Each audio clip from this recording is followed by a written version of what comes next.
Hello, I'm going to share with you how I made a simple supper using a chuck roast I had gotten on sale. I take mushrooms that I washed and I will cut them up into slices. I want to use the broth that comes from the roast and the vegetables to make a gravy.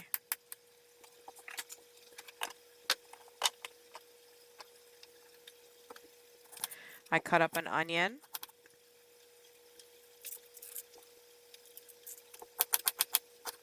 and I had gotten this chuck roast at Lidl.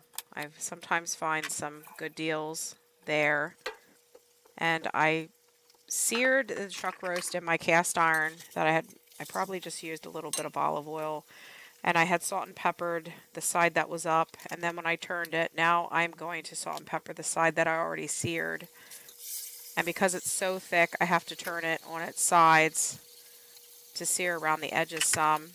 I add my onions into the pan to get them cooking. I feel like this helps get a better flavor than just putting them raw and just throwing them in with the roast. Like to cook them in the drippings.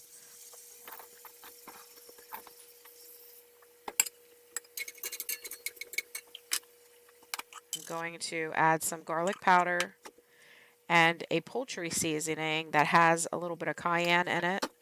I usually do not use that on red meat, but I used it on this chuck roast that I was making this particular night for supper, and it actually tasted fantastic. I added some leftover beef broth into the pan and kind of deglazed and got all the good flavors up. And now I'm going to pour that over top the roast and get all the onions out of the pan. And I'm going to add a little bit of extra liquid, which is just our well water from the tap, because I want to use this, to make my gravy. And then I'm going to cover the whole thing with foil and I bake it. I baked it probably close to an hour. I'm going to say I probably had it like maybe around 375 or so. And now I'm taking and getting the broth out and putting that into a pot. I kind of get tired of playing around trying to do this, so then I just pick it up and pour most of it in. I do leave some in there because I'm going to put that back into the oven uncovered so that it kind of caramelizes and enhances the flavor of the roast. I take a cornstarch slurry and add that into the broth and let that come up. I see it's not thick enough, so I make a little bit more and add it to it until it's to the thickness that I desire for my family.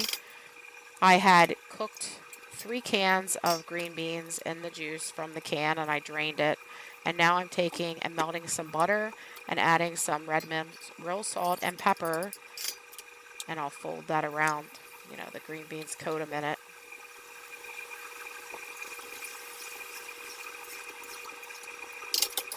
And then that's the pot I had cooked the egg noodles. If you saw my BB's haul, you saw the egg noodles. I got them, I think, for 75 cents a bag, and I used a bag for this. I took butter and I melt that down, a good amount of parsley, salt and pepper, and then I mix that all in together with the pasta. And there's what it looked like, the roast, when it came out, when it had a little bit more of that caramelization. And I kind of just cut it up. You could cut this down even more if you wanted to and put it with the gravy over the pasta. But on this night, I did not do it. I'll show you how I served this up with the pasta to the side, roast beef, and then the green beans. And then I'll take mushrooms and onions and put that over the roast beef. And then I take the gravy and put that over the meat and the pasta. And that's the final product there. And then for me, I do a no pasta, so I have a low carb. Thank you for watching. Please like and subscribe. I really appreciate it. Take care. Bye bye.